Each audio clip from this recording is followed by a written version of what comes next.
Le neurofeedback, c'est un outil d'entraînement et de rééquilibration de l'activité électrique du cerveau. On verra comment ça marche. Et donc c'est un outil qui a pour objectif que le cerveau diminue l'activité électrique trop intense d'un groupe de neurones. On imagine par exemple sur la mer, si ça bouge dans tous les sens, le bateau n'est pas stable du tout. Par contre, s'il y a une certaine onde, ma foi, on se laisse porter et on arrive à avancer. À l'inverse, si l'onde est trop forte, si la vague est trop intense, là, ça redevient dangereux. Donc le processus du neurofeedback, c'est de synchroniser tout ça, d'essayer de faire en sorte que le clapot, on va dire, s'apaise et qu'on ait quelque chose d'homogène. La synchronisation sur, on va dire, la globalité du cerveau. Donc voilà des métronomes qui sont tous réglés sur le même rythme. Voilà, c'est important de le dire. Donc, comparé au cerveau, c'est comme si c'était toujours la même fréquence, mais de façon anarchique. On imagine donc le neurofeedback qui est assis par-dessus, progressivement. On devrait progressivement avoir tous les métronomes synchronisés. Donc on voit déjà que ça commence à s'équilibrer.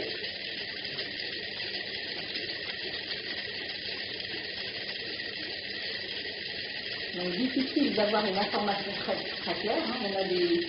On a qu'est-ce que j'entends de ça? C'est un peu un cerveau en anarchie. Voilà. Je n'entends rien, je ne comprends rien, c'est dévié dans tous les sens. Qu'est-ce que c'est en train de se passer? Je ne sais pas. Je cherche une information qui m'aide. Et là, déjà au son, on entend que ça devient de plus en plus régulier. Là, voilà, il commence à se harmoniser.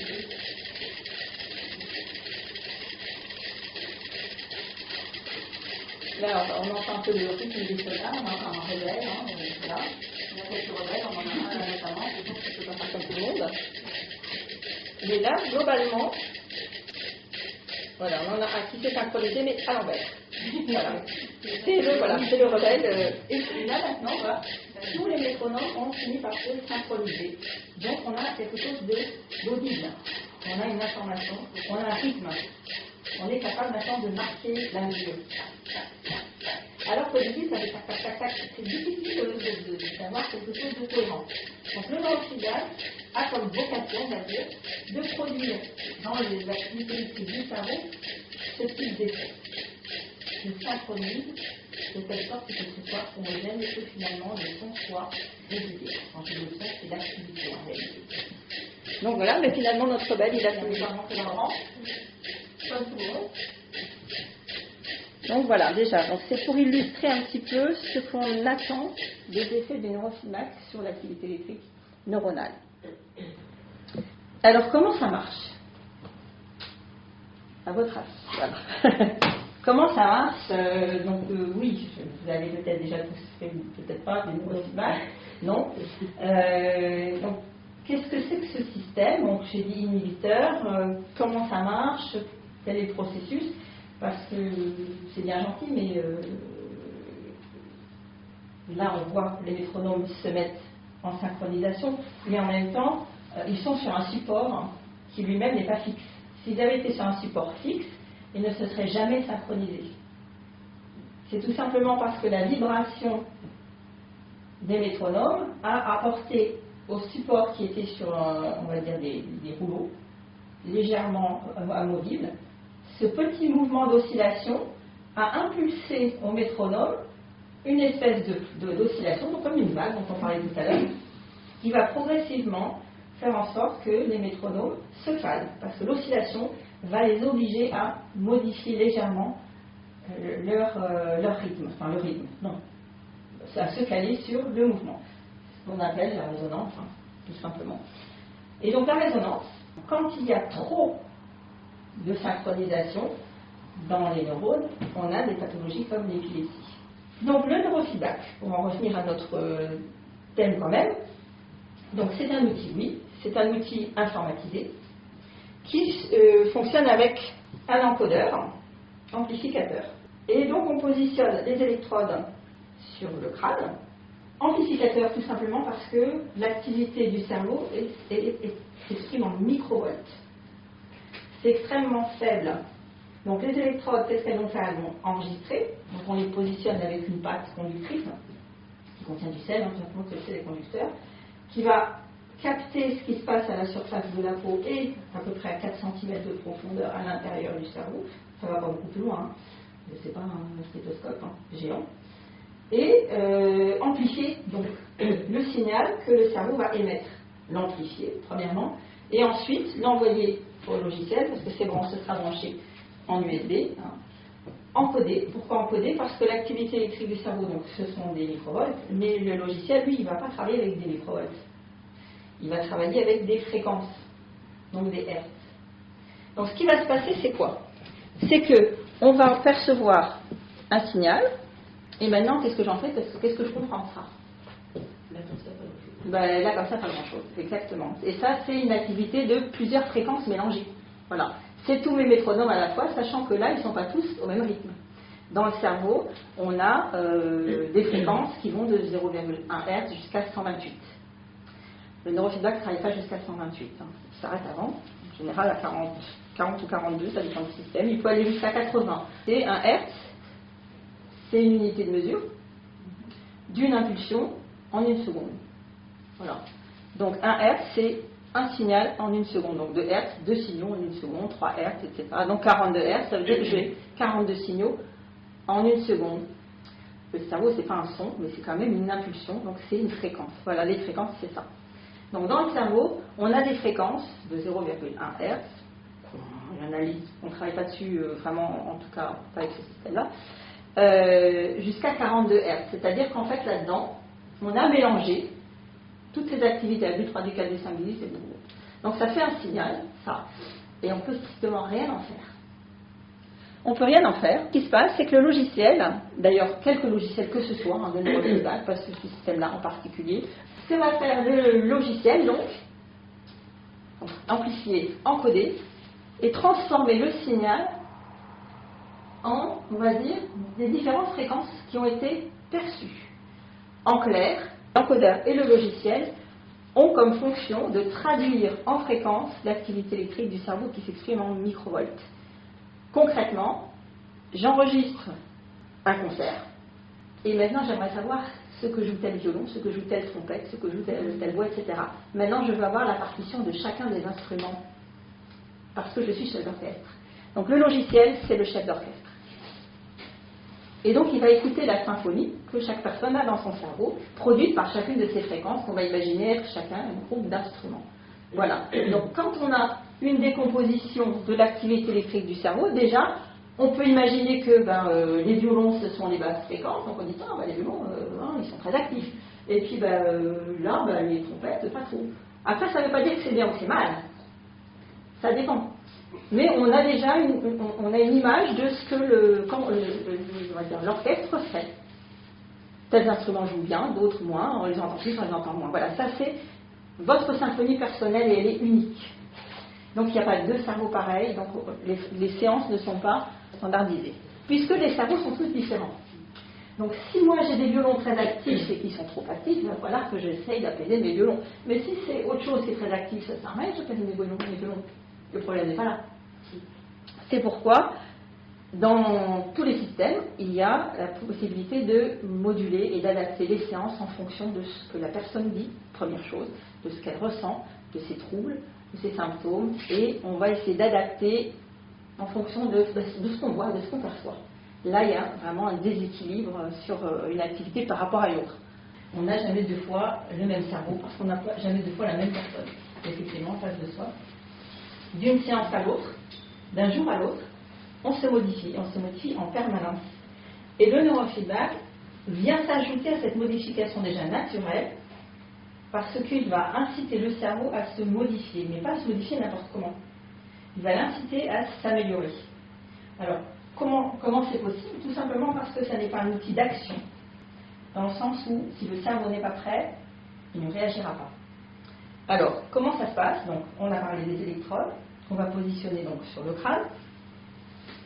La personne, elle, pendant ce temps, selon les systèmes, va écouter de la musique ou elle regarde un film. Donc, on est sur un retour d'information, et c'est ça qui est intéressant dans le neurofeedback, c'est qu'il s'agit d'un retour d'information. par le son et par l'image. Donc, comment ça se passe? C'est comme si tout d'un coup, on vous mettait en face de vous un miroir alors que vous ne vous êtes jamais regardé dans un miroir. Voilà, jamais. On ne sait pas comment on est. Je ne me suis jamais vue. Tout d'un coup, j'ai un miroir. Ah oui, je suis comme ça. Il y a du boulot.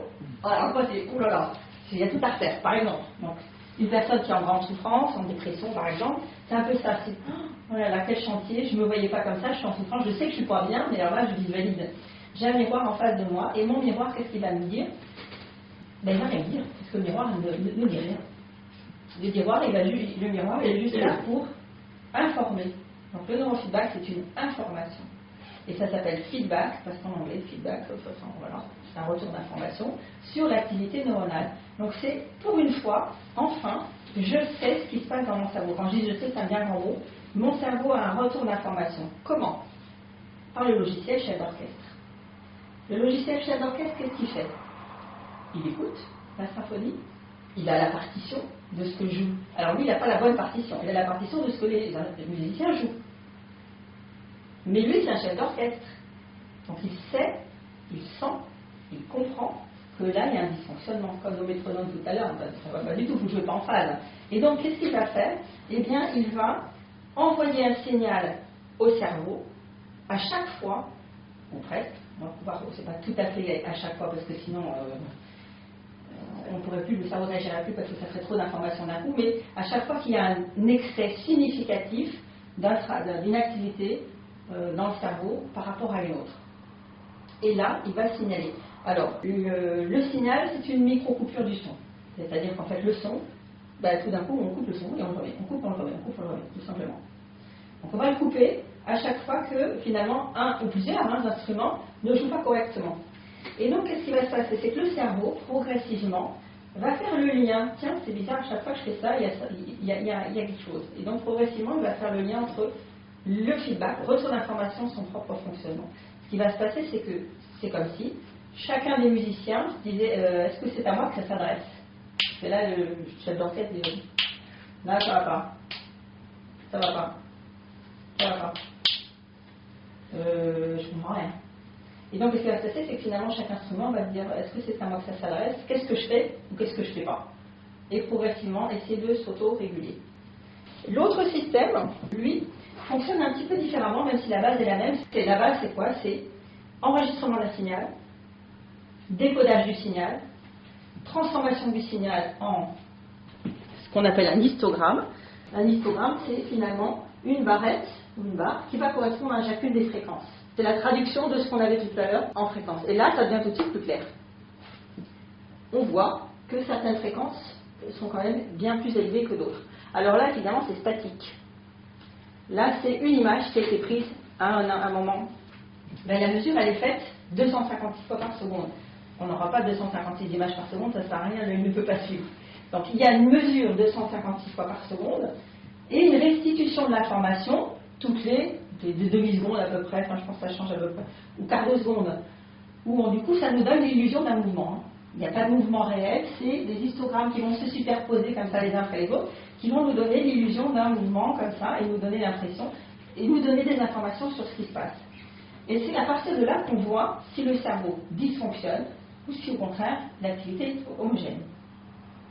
Donc si on a quelque chose de relativement régulier, globalement on a envie de dire le cerveau est bien rodé, c'est bien huilé, ça fonctionne bien. Si en revanche on a des écarts comme ça monte, ça descend, on dit bon il y a peut-être un petit travail à faire. Donc nos instruments ils font chacun ce qu'ils veulent dans leur coin. C'est là que le neurofeedback devient intéressant parce que finalement l'impulsion qui va être donnée au niveau sonore et visuel, alors visuel c'est une coupure de l'image, l'image elle s'arrête une fraction secondaire part, le cerveau va analyser et va essayer de se rééquilibrer du mieux qu'il peut. Si le retour d'information se fait toutes les secondes, et j'écoute un vieux vinyle rayé, qu'est-ce qui se passe?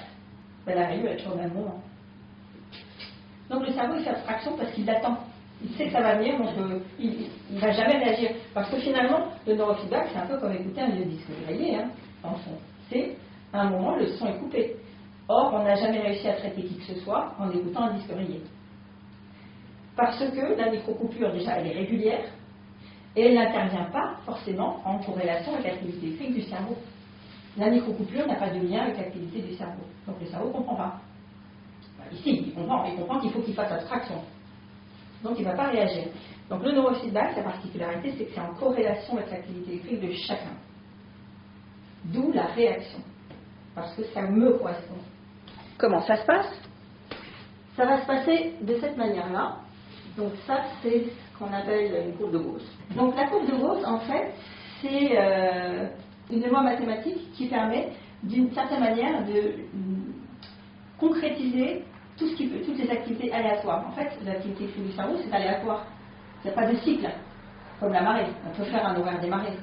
Voilà, tel jour à telle heure, c'est marée haute, ça, parce que c'est cyclique, parce que c'est lié à la Lune, c'est lié à l'attraction du Soleil, l'attraction de la Terre, à la rotation de la Terre. Donc ça, c'est cyclique parce que c'est régulier.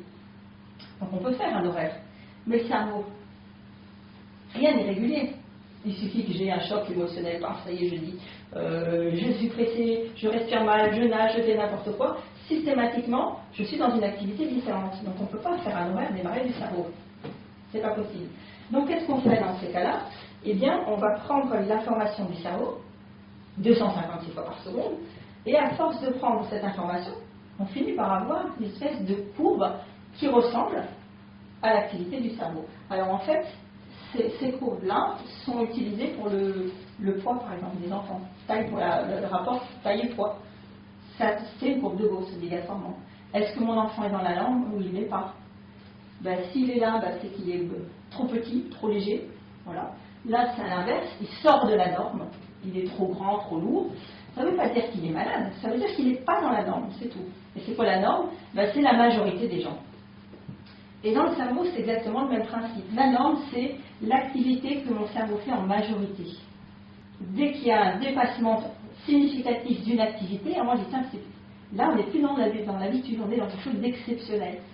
Et là, le feedback va se déclencher. Il va se déclencher, alors pour l'inhibiteur, il va se déclencher uniquement quand on est en excès. Donc quand on est là, il ne va pas se déclencher ici. Donc tant qu'on est dans la plage de normalité, il n'y a pas de feedback, tout va bien.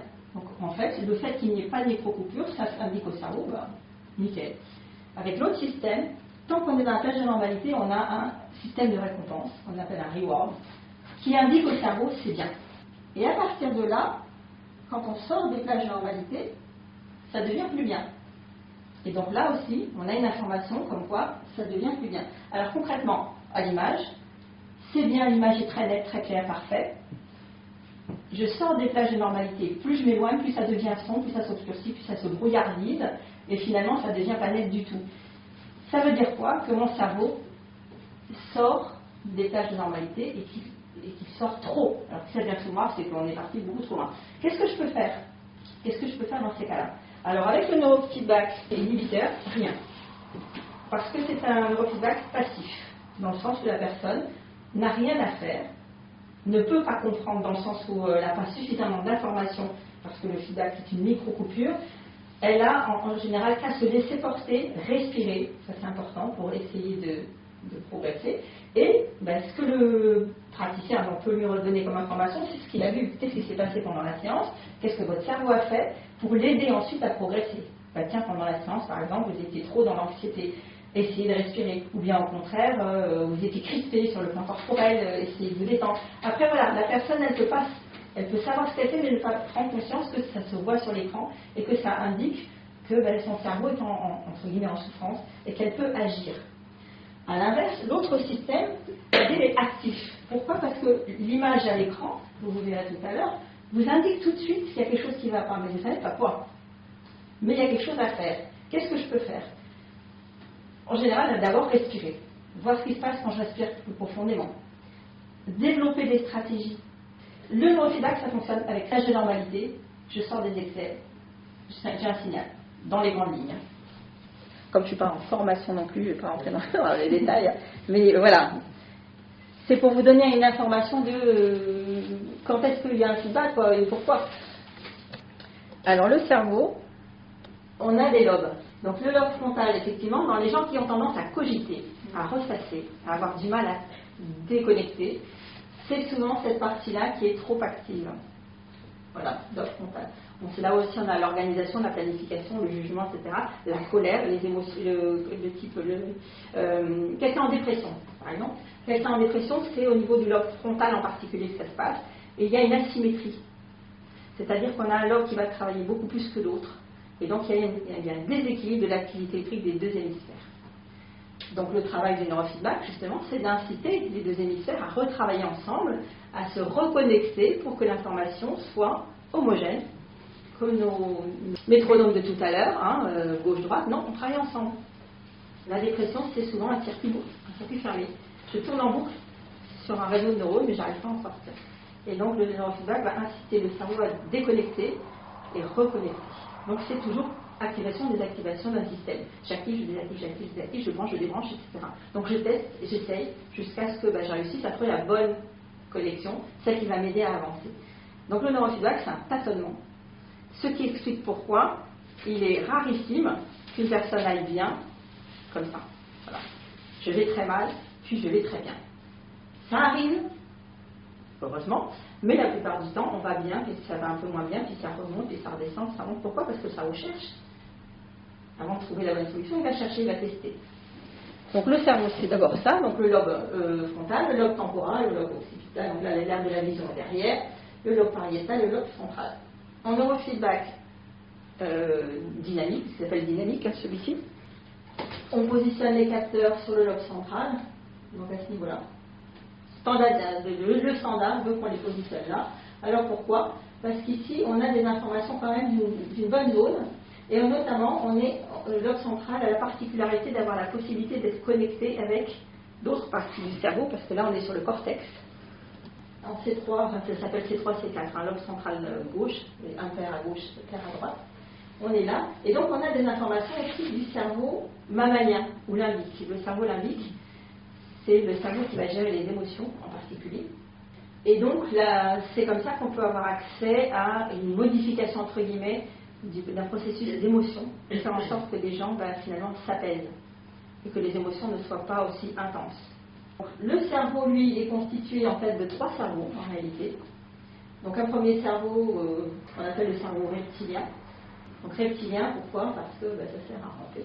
Et puis c'est en fait un cerveau très basique. C'est un cerveau qui est très instinctif et qui a des émotions très très basiques, c'est la colère et la peur. Voilà, c'est ce cerveau-là qui va gérer ces émotions-là. C'est l'instinct de survie. J'ai peur, je fuis, je suis en colère, je lutte. Voilà, la lutte, la fuite. Et ce cerveau-là va gérer tous les automatismes du corps, la respiration, les battements du cœur, la digestion, tout ça, c'est géré parce que, en fait, c'est automatique. On n'a pas à réfléchir, heureusement d'ailleurs, il faut que je respire, faut pas que j'oublie. C'est important, faut pas que j'oublie. Donc là, non, c'est tout automatisé, c'est ici que ça se passe.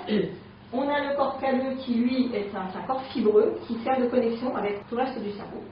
Donc il va permettre de transférer des informations de là à là, de là à là, etc. Lui, donc, est de gauche à droite. Quand le corps calleux est défectueux, on a des troubles de type 10. Donc dyslexie, dyspraxie, dyscalculie, dysorthographie. C'est souvent, en fait, un dysfonctionnement au niveau du corps calleux qui vient de la petite enfance. Et notamment parce que l'enfant est passé directement du cerveau reptilien au cortex. C'est-à-dire qu'on a verticalisé l'enfant trop tôt. Et donc, dans les troubles 10, on s'aperçoit que la plupart des enfants qui ont un trouble 10 n'ont pas marché à 4 pattes.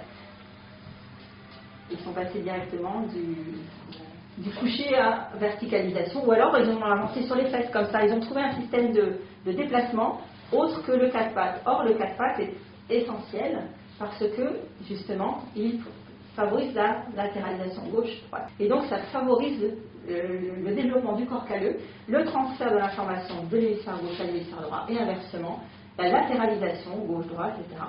Et donc, la plupart des enfants, donc 10, ont un corps calleux défectueux. Ça se répare en réapprenant les réflexes primaires. Donc, réapprendre à ramper, refaire tout ce qu'on n'a pas fait, réapprendre au cerveau ce qu'il n'a pas appris.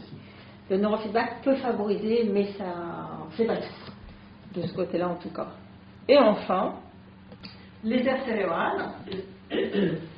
Donc, où ça se situe? Alors là, on est sur l'hémisphère gauche. L'hémisphère droit, c'est à peu près la même chose, avec quand même des différences, sinon ça ne sert à rien d'avoir deux hémisphères qui font la même chose, on ne peut pas en avoir qu'un. Donc, les différentes aires. Alors, pourquoi on en parle?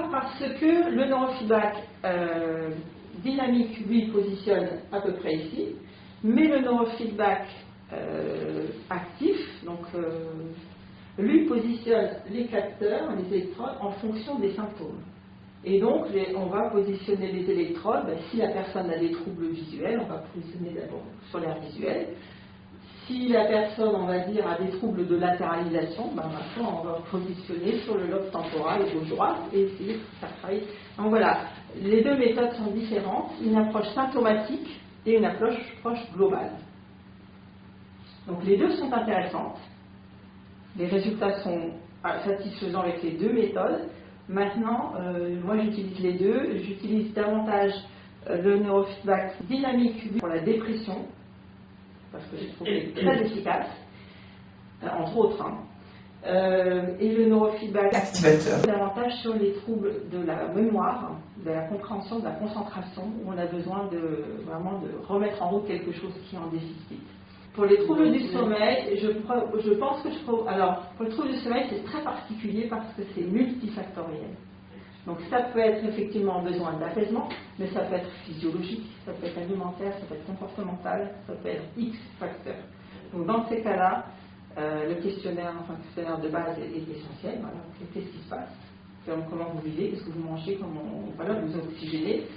Et ensuite pouvoir travailler en douceur, voir comment le cerveau réagit. Parce que souvent, le sommeil, ça excite, et du coup on dort encore moins. Mais c'est au cas par cas. De toute façon, c'est au cas par cas. Il n'y a pas de règle générale. Moi, ce que j'ai constaté, c'est que sur la dépression, le neurofeedback dynamique est extrêmement efficace. 50% de ma clientèle, c'est de la dépression. Et je vais dire 98% des gens dépressifs sont sortis de dépression totalement. C'est pas négligeable. Alors, pour la dépression, en moyenne, c'est entre 20 et 30 séances, quand même. Voilà, c'est mes. Alors, au début, alors si c'est une tentative de suicide, ça j'en ai eu 33, j'impose presque 2 séances par semaine, parce qu'il faut aller vite. Donc 2 par semaine, et quand elle commence à, on va dire, sortir la tête de l'eau, on espace une par semaine, mais il faut quand même une certaine régularité, parce que le cerveau a tendance à revenir à ce qu'il sait faire, et même si c'est pas bien. Les habitudes. Voilà, ouais. Donc, mais bon, c'est un peu la fourchette, hein. Pour l'instant, c'est ce que j'ai eu comme... voilà, c'est mon expérience, hein, je veux dire. Pas dire que c'est comme ça qu'il faut faire. Moi, c'est comme ça que j'ai fait, et sur la dépression, en général, c'est 20 à 30 séances. Et quand il y a eu nombre de séances et que c'est rétabli, il faut après entretenir avec d'autres séances. Alors, moi, c'est ce que je dis aux personnes, je dis, c'est ce qu'on appelle le contrôle technique pour la voiture, quoi. Je reviens de temps en temps, mais pas parce que c'est l'heure, mais parce que j'en ai envie ou parce que j'en sens le besoin. Au niveau des séances, en fait, ce système-là, il y a une séance initiale, seconde, seconde, en fait, c'est 1, 2, 3 et puis régulière. Hein. Et puis bon, après, il y a personnalisé, enfin bref. Donc, normalement, on commence au niveau 1, donc c'est plutôt light, on va dire un peu doux, on va voir comment ça réagit, puis après, on va crescendo dans la difficulté. Ceci dit, il y a aussi une part de discussion autour de l'observation. Une fois qu'elle analyse le cerveau, elle discute avec les gens sur comment vous ressentez, comment vous compensez, etc. Il y a une part de travail de psychologue, en fait, finalement. Oui, mais ça, c'est l'accompagnant. C'est un peu normal quand on accompagne une personne en humain, on va dire bonjour, au revoir, merci, le chèque est terminé. Ça fait pas très humain, on va dire. Quand on est sur travail avec de l'humain, ben oui, on l'accompagne dans son quotidien, voilà. Et puis ben, ce que j'ai constaté moi de ce que la personne qui s'est passé dans son cerveau, parce que les gens n'ont pas forcément conscience. Et puis faire un lien entre qu'est-ce que j'ai pu ressentir, ce que moi j'ai vu à l'écran, pour que la personne puisse ensuite devenir actrice de sa thérapie plutôt que de dire ouais, je fais une séance, je sais pas trop ce qui se passe, et puis ben, on va voir. Là, quand on sait ce qui se passe, dire ben là, voilà, à tel moment, vous avez été plus là, dans le passé, là, plus dans le présent, vous avez eu, là j'ai eu la sensation que vous avez des images du passé qui revenaient, est-ce que vous pouvez m'en parler? Oui, non, pourquoi pas, hein. Moi j'ai 2 messieurs qui m'ont dit de toute façon, s'il avait fallu parler, je ne serais jamais venu. Il se passe des choses, mais ils n'en parlent pas. C'est tout à fait leur droit.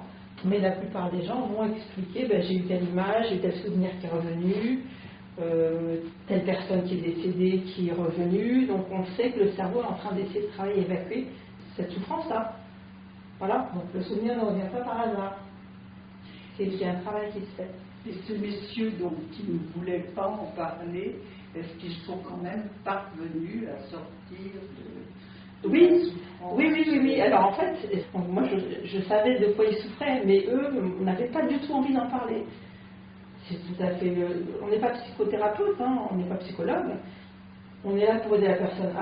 Si elle a envie d'en parler, ben, on va pouvoir l'aider aussi à trouver des clés. C'est toujours mieux. Mais en même temps, on a tout à fait le droit. Mais effectivement, parce que moi je voyais que le monsieur, je voyais qu'il y avait une souffrance qui était en train de se lever dans l'hémisphère droit, de se transférer. Je savais qu'il était sur un souvenir douloureux. Donc ce qui est intéressant, c'est de savoir ce qui se passe pour pouvoir l'accompagner. Oui, effectivement, à tel moment il s'est passé ça, mais j'ai vu ça en parallèle, votre cerveau est en train d'évacuer. Rassurez. Pourquoi? Parce qu'il y a des personnes qui ont été bombardées de morts pendant une séance. Quand je dis bombardées, c'est un défilé permanent de tous les décès qu'ils ont vécu. Il y a des personnes qui ont vécu énormément de souffrance, et donc ils revoyaient défiler tous les morts. Et là, rassurez, dire ben oui, c'est normal. Mais bien sûr, non. Si vous ne savez pas, la personne n'en revient pas. Par exemple, c'est quoi ce truc, au secours, et puis si elle n'en parle pas, moi je dis, bah, écoutez, là j'ai eu l'impression que, oui ou non, oui, je sais. Il y a un monsieur qui m'a dit, oui, je sais ce que c'est. Très bien. S'il ne m'en dit pas plus, c'est qu'il n'a pas envie. S'il me dit, oui, je sais ce que c'est ça, c'est qu'il a envie d'en parler. C'est son choix. Mais au moins être capable de l'accompagner si besoin. Mais si la personne a envie. Moi, je ne sais rien lui dire, ben, je sais pas. Oui, après la conscience, elle est plus là non plus. Si vous n'êtes pas capable de me dire ce qui se passe dans mon cerveau, je ne suis pas capable de dire tout. Mais il y a des indicateurs, il y a des petits marqueurs qui te permettent de dire, bah, tiens, là, il y a plutôt de l'apaisement, il y a plutôt de la chose. Au moins pouvoir dire à la personne. Vous préférez quelqu'un qui s'exprime, qui parle que. Moi, je ne préfère rien, je prends les gens qui viennent. Ouais. Voilà. Oui, mais c'est plus facile pour travailler, ce que je veux dire. Non, c'est pareil. Forcément. C'est pareil. Par contre, pour elle, c'est mieux. Parce que je m'adapte à son besoin. Si la personne a besoin de parler, ben, je vais l'aider à trouver des clés, si besoin, si j'arrive. Si la personne a besoin qu'on ne lui parle pas, je ne lui parlerai pas. Donc, je m'adapterai aux situations. Il n'y a pas de. Je préfère mais c'est comment la personne a besoin, ce dont elle a besoin quand elle vient me voir. Et être capable de lui donner la réponse à tout ce qu'elle veut.